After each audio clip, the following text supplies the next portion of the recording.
आज सकाळी मुलांचा टिफिन बनवत असताना लक्षात आलं की लसूण संपलाय.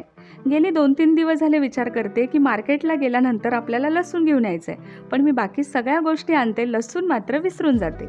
असाच किस्सा 4-5 वर्षापूर्वी घडला होता. मी माझ्या मिस्टरांना कॉल केला आणि म्हटलं, "अहो भाजीसाठी लसूण नाहीये, तुम्ही लसूण घेऊन या, मग मी आल्यानंतर फोडणी देते." त्यावरती माझ्या मिस्टरांनी खूप भारी लेक्चर दिलं होतं मला, जरा थोडंसं रागवून, की "लसूण नाही म्हणून भाजी होणार नाही का?" आणि प्रत्येक गोष्टीला पर्याय असतो, पर्याय शोधायचा आणि पुढे चालायचं. हे नाही, ते नाही असं बोलायचं नाही.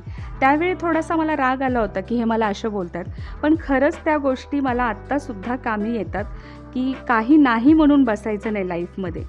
तर असो, मी आज बनवली आहे बटाट्याची भाजी. एकदम मस्त चमचमीत, झणझणीत झाली होती. तुम्ही नक्की ट्राय करा. कशी झाली सांगा. माझे व्हिडिओ आवडत असतील तर व्हिडिओला लाईक, कमेंट, शेअर करा आणि जाता जाता सबस्क्राईब करायला विसरू